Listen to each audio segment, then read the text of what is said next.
Now we turn to Senator Pat Toomey from Pennsylvania this morning here on WSBA, who's not running for anything this time, but I'm sure is like every other Pennsylvanian American is interested in what's going on in this election day. Good morning, Senator. How are you? Good morning, Gary. I'm doing great. How are you? Well, good. Good to have you on this morning. You're not involved in any of the campaigning or any of that kind of stuff right now for your own seat. Obviously, you've announced that you're going to be stepping down in 2022. But voting day in this election, and I wanted to ask you this question this morning: Has winning and losing taken the place of winning and winning in our country? I guess, in other words, has politics taken over good policy in our country? You're a guy that works on policy all the time. Your thoughts about that? Well, my view is the federal government has just become way too big. I mean, it just does too much. It takes too much money from the people who earn it. It regulates too much. It taxes too much. And because it does so much, it inevitably affects people more than it should. And so it's understandable that people get very concerned about politics because that's what determines who's going to be making the decisions that affect our lives in so many ways.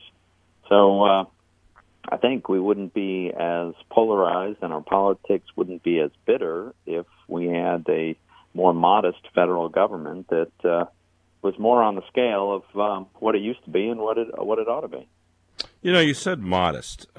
Interesting point. And I'm looking at this and I'm thinking, we have a lot of people today in government, and I hate the profile because but a lot of people today who aren't modest. That modesty and government have kind of left the building a long time ago, and it seems to be that one of the things that's missing from government right now, and it's something you kind of brought up here, it's humbleness. The idea that you are servants for the people, and so many times we hear the words, but the actions don't seem to match. And I know some of the people have been on President Trump about not being humble. And yet he's a very aggressive person. Just heard from his son a moment ago. He's very aggressive. He said by being aggressive we get results. And yet at the same time, Americans, I think, generally like the idea of some humility. What are your thoughts about that? Well, certainly humility and the capacity to be humble is a virtue. There's a time and place for being aggressive and brash, and there's a time and a place for being more modest.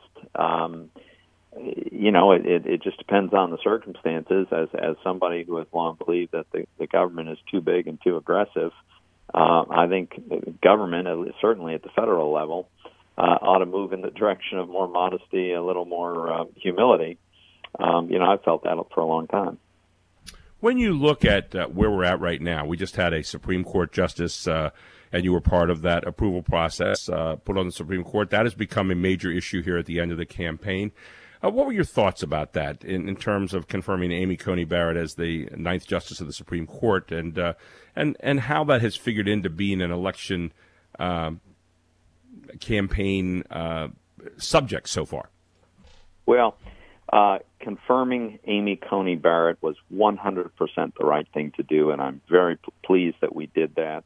The Constitution is very clear that there's a joint responsibility, a responsibility shared by the President and the United States Senate. The President nominates, and the Senate provides advice and consent if the Senate does, in fact, consent. In the case of Amy Coney Barrett, you have what might be the most qualified and talented person to be nominated to the court in many decades. She's absolutely brilliant. She has the experience. Nobody questioned any of her qualifications at all whatsoever. The Democrats' position was simply, okay, there's a vacancy on the Supreme Court. There's an agreement between the President and the majority of the Senate. Don't confirm her. I mean, it's completely inconsistent with the Constitution and inconsistent with history. Throughout American history, when a vacancy has occurred, even in an election year, if the President and the controlling party of the Senate are the same, of the same party, then the nominee has been confirmed. That's the way it's worked, and that's what we did. And America's going to be very, very well served because we did that. Amy Coney Barrett's going to be a great justice. Final minute. What are your thoughts about today's election? Obviously, this is a referendum on what Donald Trump has done for 4 years. We have a time when we're talking about socialism in our country versus capitalism. The very ways in which we live and the very ways in which we see America are on trial somewhat today with this vote. Your thoughts about it? Last 45 seconds. It just everything. It's so much at stake. So much of the future of the country, the nature of what we will be as Americans. Will we be free? Will we be prosperous?